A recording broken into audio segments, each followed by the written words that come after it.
Hello, I saw your question about how to find the p-value. You can do it by hand or with technology. I'm going to show you how to do it. It even suggests using technology.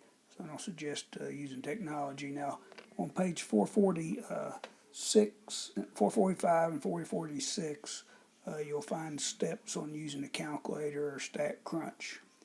And so on this page, what it tells you to do is you're going to highlight stat, then you go down to proportion stats, one sample, then choose with summary. We've got summary here.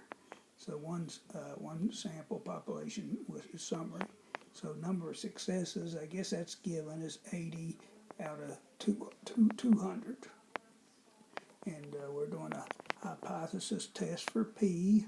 And, P is greater than 0.3. That's the alternative hypothesis. So we put 0.3 in here, and we put greater than here. So you put 0.3 greater than 80 and 200, and you click compute down. Oh, well, there's your compute button. You can't quite see it. And it'll give you this p-value of 0.001. So it's on page 446 is StatCrunch. If you look back one page, 445, you'll find using a calculator to do the same thing.